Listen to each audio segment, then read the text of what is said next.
Hello नमस्कार दोस्तों, ज्ञानशाला में आप सभी का स्वागत है। आशा करता हूँ आप सब लोग ठीक होंगे। दोस्तों, जैसा कि आप जानते ही हैं, एग्ज़ाम का सीज़न फिर से आ गया है और आने वाले कुछ महीनों में भी वेरियस एग्ज़ाम कंडक्ट किए जाएंगे। तो इसी को लेकर आज का ये वीडियो मैं आपके लिए लाया हूँ, जिसमें मैं आपको यूनाइटेड नेशन या संयुक्त राष्ट्र संघ के संबंधित टॉप 30 क्वेश्चन लाया हूँ। टॉप 30 क्वेश्चन है जिससे एग्ज़ाम में इससे संबंध में पूछे जाने वाले क्वेश्चन आपसे बन सकेंगे और वहाँ आप अपनी मार्किंग निश्चित कर सकेंगे।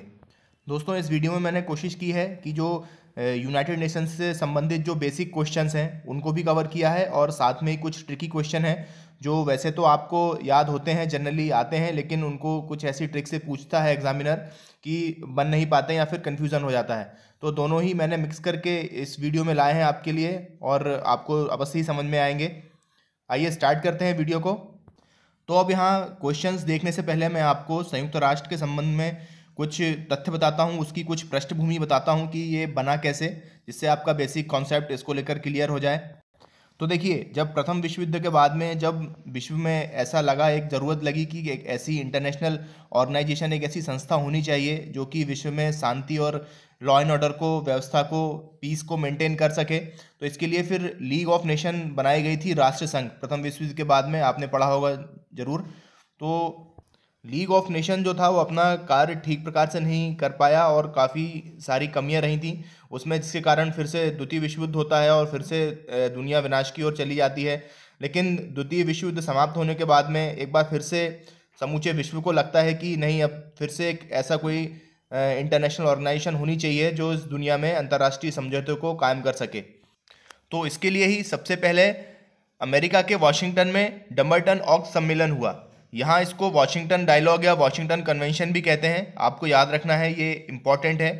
अगर एग्जामिनर आपसे एडवांस क्वेश्चन पूछता है यूनाइटेड नेशन को लेकर तो यहाँ से पूछ सकता है डम्बरटन ऑक्स सम्मेलन या फिर वॉशिंगटन वार्तालाप किस संगठन की स्थापना से संबंधित है।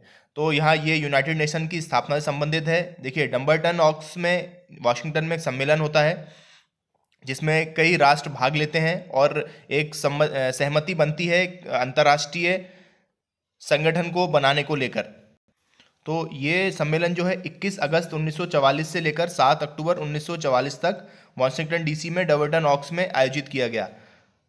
सरल भाषा में यहाँ दोस्तों समझ सकते हैं कि यही पहला सम्मेलन था जहाँ पर संयुक्त राष्ट्र की नींव रखी गई, उसकी अवधारणा आती है और यहाँ डिसाइड किया जाता है कि आगे चल के एक चार्टर बनाया जाएगा जिसके तहत ऑर्गेनाइजेशन बनेगा और उसके नियम कानून बनेंगे।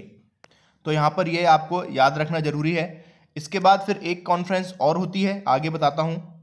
देखिए, वॉशिंगटन वार्तालाप के बाद में फिर 1945 में सैन फ्रांसिस्को सम्मेलन होता है। कैलिफोर्निया के सैन फ्रांसिस्को में भी एक फिर सम्मेलन आयोजित किया जाता है संयुक्त राष्ट्र की स्थापना को लेकर ही, जहाँ पर 50 देश भाग लेते हैं और एक सहमति बनती है कि एक ऑर्गेनाइजेशन बनना चाहिए जो कि विश्व में शांति स्थापित कर सके। तो इसके तहत 50 राष्ट्र मिलकर 26 जून, देखिए यहाँ तारीख दी है, 26 जून 1945 को एक संधि पत्र पर हस्ताक्षर करते हैं और यूनाइटेड नेशन की स्थापना के लिए चार्टर्ड तैयार होता है। तो इस सैन फ्रांसिस्को सम्मेलन के तहत यूनाइटेड नेशन का चार्टर का निर्माण हुआ। तो ये भी दोनों इंपॉर्टेंट हैं, वॉशिंगटन भी और सैन फ्रांसिस्को भी। ये दोनों आपको याद रखने हैं कि यूनाइटेड नेशन की स्थापना से पहले दो सम्मेलन होते हैं। सबसे पहले होता है डम्बरटन ऑक्स, उसके बाद सैन फ्रांसिस्को सम्मेलन। और 26 जून 1945 को संधि पत्र पे जो हस्ताक्षर होते हैं, चार्टर का निर्माण होता है। उसके बाद में 24 अक्टूबर 1945 को संयुक्त राष्ट्र की स्थापना हो जाती है। आगे हम पढ़ेंगे। और यहाँ एक क्वेश्चन ये भी बनता है कि संयुक्त राष्ट्र की स्थापना के समय तत्कालीन अमेरिकी राष्ट्रपति कौन थे? तो वो थे रूजवेल्ट या फ्रैंकलिन डी रूजवेल्ट उनका पूरा नाम है। आगे हम देखते हैं। तो यहाँ हम देखते हैं संयुक्त राष्ट्र अथवा यूनाइटेड नेशन का नाम अमेरिकी तत्कालीन राष्ट्रपति फ्रैंकलिन डी रूजवेल्ट ने रखा गया था। यहाँ भी एक क्वेश्चन बनता है कि यूनाइटेड नेशन का नाम किसने रखा? तो यहाँ अमेरिका के तत्कालीन राष्ट्रपति थे, फ्रैंकलिन डी रूजवेल्ट ने रखा है। संयुक्त राष्ट्र संघ की स्थापना 24 अक्टूबर 1945 को। यहाँ आपको ये इंपॉर्टेंट है, डेट भी याद रखना है। कई बार स्टूडेंट सिर्फ उसका ईयर या सन याद रखते हैं, लेकिन ये क्योंकि इंपॉर्टेंट है इसलिए यहाँ पर आपको डेट भी याद रखनी है, 24 अक्टूबर 1945। अब जो पिछली स्लाइड में मैंने आपको बताया था सैन फ्रांसिस्को सम्मेलन, जिसमें बताया था 26 जून 1945 को जो अधिकार पत्र पर हस्ताक्षर होते हैं, तो वहाँ 50 राष्ट्रों ने हस्ताक्षर किया था। इसके बाद में पोलैंड था 51वां संस्थापक सदस्य। तो यहाँ आपसे क्वेश्चन ऐसा पूछ सकता है कि 51वां सदस्य कौन था संयुक्त राष्ट्र संघ की फाउंडर मेंबर्स में, स्थापक सदस्यों में। तो यहाँ आपको पोलैंड याद रखना है। इसके बाद में मैं आपको दो इंपॉर्टेंट पार्ट्स और बता देता हूँ संयुक्त राष्ट्र के, जो बाकी हैं उसको एलोबरेट नहीं करेंगे क्योंकि हम इसमें वन लाइनर या क्वेश्चन ही देखेंगे, इसलिए जो दो इंपॉर्टेंट है वो आपको जल्दी से बता देता हूँ। सबसे पहला है महासभा। इसमें सभी सदस्य देशों प्रतिनिधि सम्मिलित होते हैं देशों के, और इसलिए इसको विश्व की लघु संसद कहा जाता है। देखिए हर दुनिया के हर देश से, लगभग 193 देश हैं इसमें, हर देश से इसके प्रतिनिधि आते हैं, यहाँ पर सम्मिलित होते हैं महासभा में, इनकी मीटिंग होती है, इसलिए इसे विश्व की लघु संसद कहा जाता है। ये यहाँ इंपॉर्टेंट है, आपको यहाँ याद रखना है ये टर्म। और इसके अलावा एक है, प्रत्येक देश से इसमें 5 प्रतिनिधि आते हैं, प्रत्येक देश इसमें 5 प्रतिनिधि भेज सकता है, लेकिन उसका वोट एक ही माना जाता है। जो वेरियस एक्टिविटीज़ होती हैं, बजट पास करना, महासचिव का चुनाव है, या फिर किसी नए देश की एंट्री है ऑर्गेनाइजेशन में, तो इसके लिए वहाँ वोटिंग की जाती है, जिसमें हर देश का एक ही वोट होता है। हालांकि वहाँ से प्रतिनिधि 5 होते हैं। तो ये है महासभा। आगे देखते हैं, सुरक्षा परिषद की संस्तुति पर अंतर्राष्ट्रीय न्यायालय के न्यायाधीश, नए देशों को सदस्यता, महासचिव की नियुक्ति, ये सब महासभा के कार्य हैं। देखिए यहाँ पर एक ट्रिक ऐसे फंसाता है एग्जामिनर कि यहाँ आप देख रहे हैं सुरक्षा परिषद की संस्तुति पर, मतलब सुरक्षा परिषद जब रिकमेंड करती है, जब सुरक्षा परिषद बताती है, उसके बाद ही महासभा ये सब कार्य कर सकती है। कौन कौन से? नए न्यायाधीशों का सदस्यता देना, या फिर नए देशों को सदस्यता देना, और बजट पारित करना आदि कार्य महासभा के हैं। हस्ताक्षर इसमें महासचिव के ही होते हैं निश्चित ही, लेकिन इसकी संस्तुति कौन करता है? सुरक्षा परिषद। ये क्वेश्चन कई बार पूछा भी गया है घुमाकर, तो आप यहाँ पर कंफ्यूज ना हो। काम ये भले ही महासभा के हैं, लेकिन सुरक्षा परिषद के रिकमेंडेशन के बाद में ही महासभा इसको करती है। तो यहाँ आपको क्लियर हो रहा होगा, समझ में आ रहा होगा। आगे देखते हैं। आगे एक दूसरा मुख्य इसका पार्ट है सुरक्षा परिषद, जो कि सबसे मेन इसका अंग है यूनाइटेड नेशंस का। संयुक्त राष्ट्र संघ का मुख्य अंग है, एक प्रकार से कार्यपालिका है। देखिए अभी अपन ने महासभा पढ़ी थी, तो महासभा एक विधायिका उसको कह सकते हैं, और जो सुरक्षा परिषद है वो इसकी मुख्य कार्यपालिका है। और इसके यूनाइटेड नेशंस के जो चार्टर्ड है उसके अनुसार सुरक्षा परिषद का कार्य अंतर्राष्ट्रीय सुरक्षा और शांति को बनाए रखना है, मेंटेन करना है, लॉ एंड ऑर्डर को विश्व में। इसी कारण इसे दुनिया का पुलिसमैन भी कहते हैं। ये भी एक इम्पॉर्टेंट टर्म है, कई बार पूछ ली जाती है कि दुनिया का पुलिसमैन किसे कहते हैं। तो यहाँ कई छात्र कंफ्यूज होते हैं इंटरपोल को लेकर, क्योंकि इंटरपोल भी इंटरनेशनल पुलिस एक इंटरनेशनल पुलिस ऑर्गेनाइजेशन है। तो दुनिया का पुलिसमैन अगर कहेंगे तो सुरक्षा परिषद को कहेंगे, ना कि इंटरपोल को। सुरक्षा परिषद में 15 सदस्य होते हैं, जिसमें से 5 स्थायी सदस्य हैं और 10 अस्थायी सदस्य हैं। 5 स्थायी कौन से हैं मैं अभी आपको आगे बताऊंगा। तो यहाँ आपको महासभा और सुरक्षा परिषद में अंतर डिफरेंस क्लियर हो रहा होगा। महासभा एक विधायिका है, जबकि सुरक्षा परिषद कार्यपालिका है। अब देखिए यहाँ मैं उम्मीद कर रहा हूँ कि आपको अभी तक का बेसिक एक कॉन्सेप्ट जो मैंने शॉर्ट में बताया है समझ में आ गया होगा यूनाइटेड नेशन को लेकर। अब मैं इससे संबंधित क्वेश्चन करूँगा जल्दी जल्दी, जो कि आप उसको देखते जाएंगे और लगभग सारे क्वेश्चन हम कवर कर लेंगे। तो स्टार्ट करते हैं। सबसे पहले देखते हैं यूएनओ का फुल फॉर्म क्या है। यूनाइटेड नेशन ऑर्गेनाइजेशन, बहुत सरल है। अगला देखते हैं संयुक्त राष्ट्र संघ दिवस किस तिथि को मनाया जाता है। तो अभी बताया था 24 अक्टूबर, आपको डेट यहाँ याद रखनी है, 24 अक्टूबर 1945।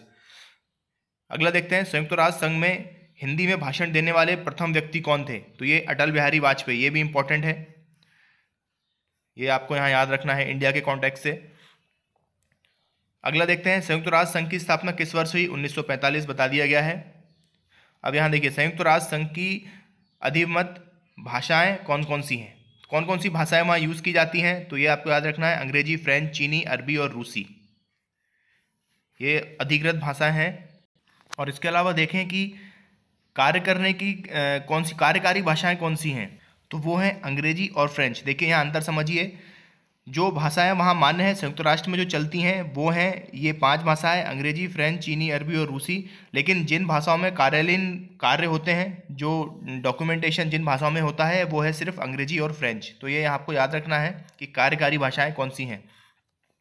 आगे देखते हैं संयुक्त राष्ट्र संघ का मुख्यालय कहाँ है। न्यूयॉर्क में है, ये बहुत सरल है, मैनहट्टन द्वीप पर।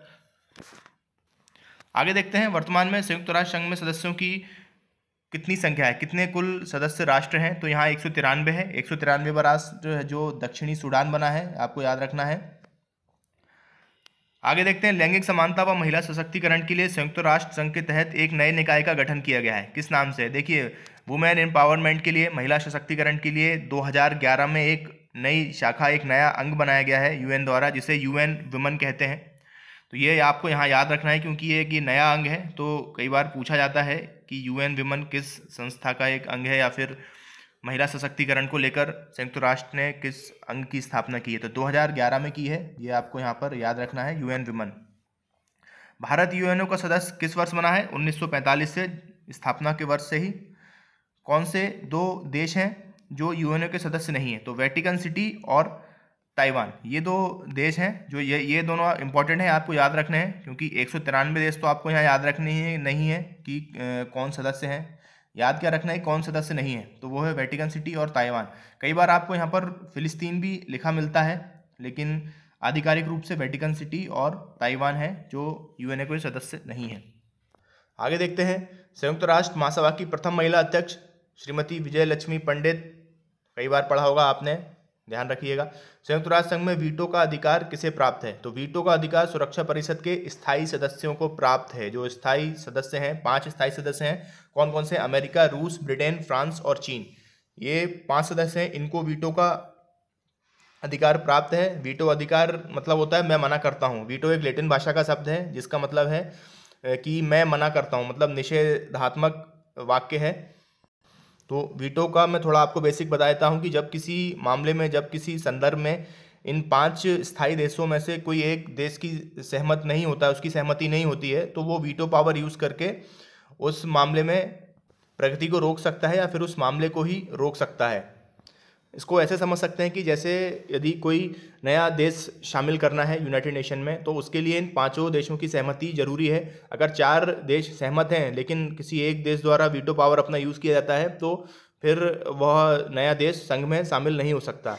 तो यह होता है वीटो पावर, और इसका अर्थ होता है मैं मना करता हूँ। हालांकि आपको ये याद नहीं रखना है कि इसका अर्थ क्या होता है, लेकिन एक समझ होना जरूरी है। आगे देखते हैं, संयुक्त राष्ट्र संघ के स्थायी सदस्य कौन कौन से हैं? अभी मैंने आपको बता दिया है। संयुक्त राज्य अमेरिका है, यूनाइटेड किंगडम है, रूस, चीन और फ्रांस, आपको ये यहाँ पर याद रखना है। अंतर्राष्ट्रीय न्यायालय, जो कि इसका एक भाग है, अंतर्राष्ट्रीय न्यायालय कहाँ स्थित है संयुक्त राष्ट्र का? तो वो हैग में, ये यहाँ आपको याद रखना है। ये कई बार पूछा गया प्रश्न है, क्योंकि हैग नीदरलैंड्स में, ये जर्नली संघ के, संयुक्त राष्ट्र संघ के सभी जो मुख्यालय हैं वो न्यूयॉर्क में ही हैं, लेकिन अंतर्राष्ट्रीय न्यायालय का मुख्यालय हैग में है, अलग है, यूरोपियन कंट्री में है, इसलिए ये क्वेश्चन कई बार पूछा जाता है, यहाँ आपको याद रखना है। अगला देखते हैं, संयुक्त राष्ट्र संघ की लाइब्रेरी किस नाम से जानी जाती है? देखिए, ये जो बिल्डिंग है मैनहट्टन में, यहाँ पर जिनको मुख्यालय है, वहाँ एक लाइब्रेरी है जिसे हैमरशोल्ड लाइब्रेरी कहा जाता है। उसका नाम है हैमरशोल्ड क्योंकि डग हैमरशोल्ड जो है दूसरे इनके महासचिव हैं, जो कि 1953 से लेके 1961 के आसपास में संघ के महासचिव रहे हैं, और एक अफ्रीका में एक हवाई दुर्घटना में इनकी मृत्यु हो गई थी। तो उनको श्रद्धांजलि देते हुए इसका नाम, लाइब्रेरी का नाम इनके नाम पर रखा गया है, हैमरशोल्ड लाइब्रेरी। तो आपसे पूछा जाता है कि लाइब्रेरी किस नाम से या किस महासचिव के नाम से है, तो आपको यहाँ ये याद रखना है। अगला देखते हैं, संयुक्त राष्ट्र घोषणा पत्र की मूल प्रति कहाँ सुरक्षित है? तो ये अमेरिका का राष्ट्रीय पुरालेखागार है, जो वहाँ का राष्ट्रीय पुरालेखागार है, वहाँ पर इसकी मूल प्रति रखी हुई है संयुक्त राष्ट्र संघ के चार्टर्ड की। अगला प्रश्न देखते हैं, संयुक्त राष्ट्र संघ के प्रमुख अंग कौन कौन से हैं? तो देखिए, महासभा और सुरक्षा परिषद में आपको बता चुका हूँ, सबसे महत्वपूर्ण है। इसके बाद है आर्थिक सामाजिक परिषद, सचिवालय, सेक्रेटरीट जहाँ सभा होती है, अंतर्राष्ट्रीय न्यायालय, इसके बारे में बताया, इसका मुख्यालय कहाँ है? हैग में, नीदरलैंड में, और न्यासी परिषद। बाकी के 3 जो हैं इतने इंपॉर्टेंट नहीं है, आपको महासभा और सुरक्षा परिषद से ही अधिक से अधिक प्रश्न पूछे जाते हैं। आगे देखते हैं, संयुक्त राष्ट्र अंतर्राष्ट्रीय बाल संकट कोष यूनिसेफ, आपने कई बार सुना होगा। यूनिसेफ का मुख्यालय कहाँ है? तो ये यूनिसेफ का मुख्यालय न्यूयॉर्क में स्थित है। अब देखिए, यहाँ आपको एक चीज़ और बताता हूँ, जो यूनिसेफ है वैसे तो ये यूनाइटेड नेशन का ही एक पार्ट है, लेकिन यूनाइटेड नेशन में भी जो आर्थिक एवं सामाजिक परिषद है, इसका एक विशेष भाग है यूनिसेफ। तो यदि आपसे एग्जाम में एग्जामिनर अगर घुमाकर पूछता है, एक कोई ट्रिकी क्वेश्चन करता है कि यूनिसेफ यूनाइटेड नेशन के किस भाग का अंग है, तो यहाँ पर आर्थिक एवं सामाजिक परिषद जो है यूनाइटेड नेशंस की, उसका एक अंग है, उसका एक भाग है या उसकी एक ब्रांच कह सकते हैं, वो है यूनिसेफ। तो ये यहाँ आपको याद रखना है। आगे देखते हैं संयुक्त राष्ट्र संघ की कार्यपालिका को क्या कहते हैं। मैंने अभी आपको बताया था, विधायिका है महासभा, कार्यपालिका है सुरक्षा परिषद। अगला देखते हैं संयुक्त राष्ट्र संघ के चार्टर्ड में कितने शब्द हैं, धाराएं व अध्याय हैं। तो 10,000 शब्द हैं, 111 धाराएं हैं, 19 अध्याय हैं। ये आपको याद रखने की विशेष जरूरत है नहीं, लेकिन फिर भी क्वेश्चन के रूप में मैंने इसको डाला है। तो आप धाराएं और अध्याय तो याद रख सकते हैं, 111 धाराएं, 19 अध्याय हैं। आगे देखते हैं संयुक्त राष्ट्र मुख्यालय हेतु भूमि किसने दान की थी। तो ये हैं जॉन डी रॉकफेलर हैं, जो कि उस समय के एक बिजनेस टाइकून थे। जैसे वर्तमान में हम देखते हैं माइक्रोसॉफ्ट के बिल गेट्स हैं, वैसे ही जॉन डी रॉकफेलर उस समय पे धनी व्यक्ति, बड़े बिजनेसमैन थे अमेरिका के अंदर। तो उन्होंने भूमि दान की थी, 17 एकड़ भूमि संयुक्त राष्ट्र के मुख्यालय के लिए। अगला क्वेश्चन है संयुक्त राष्ट्र मुख्यालय कब बनकर तैयार हुआ। तो बनकर तैयार हुआ है इसकी बिल्डिंग 1952 में। देखिए, बनकर तैयार हुआ और स्थापना में कंफ्यूज ना हो। स्थापना 24 अक्टूबर 1945 को हो गई थी और मुख्यालय कब बनकर तैयार हुआ है, 1952 में।